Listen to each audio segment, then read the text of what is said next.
তোমার এরকম করে কদিন চলবে? সাদা ভাতে নুন ছিটে খাচ্ছি, এমনি করে পারা যায়? খেপি, তুমি সবই তো দেখছো, কাজ ফাজ কিছুই পাচ্ছি না, যে কাজ ছিল সেটাও চলে গেল। আর এই শাক সবজি মাছ মাংস এসব কেনার টাকা কোথায় পাবো? আমি তো জানি না। খাওয়া তারা আপনাদের বিয়ে করলে কেন আমাকে তুমি? শোনা, ওরকম করছো কেন গো? আমার যখন কাজ ছিল তখন কি আমি ভালো মন্দ তোমাকে খাওয়াইনি? বলে এখন কাজ চলে গেছে, তুমি একটু ওয়েট করো, ধৈর্য ধরো, দেখো আমি একটা ভালো কাজ পাই, তোমাকে অবশ্যই আবার ভালো মন্দ খাওয়াবো।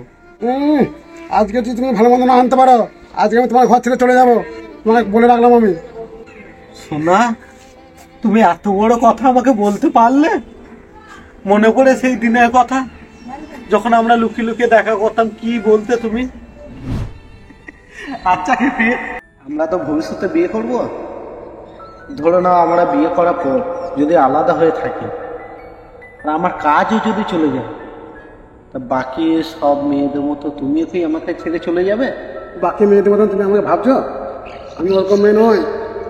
আমি তোমার জন্য আমি ঘর দোর সব ছেড়ে দিতে পারি, নিজের মা বাবাকে ছেড়ে দিতে পারি, তোমাকে আমি জীবনে ছাড়বো না। আমি না খেয়ে মারা যাবো, শুকিয়ে যাবো, কিন্তু তোমাকে ছেড়ে আমি কোথাও যাবো না।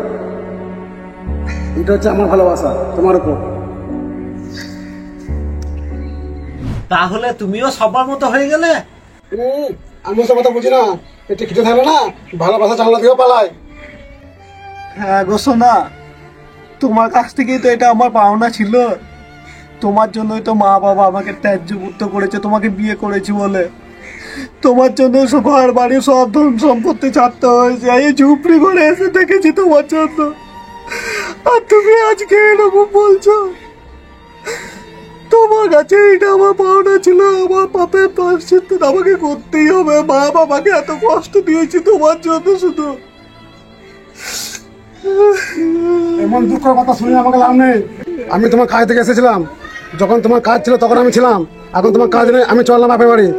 যখন তোমার কাজ হবে তখন তোমার আমাকে বাপের বাড়ি থেকে নিয়ে আসবে, তখন আমি আসবো।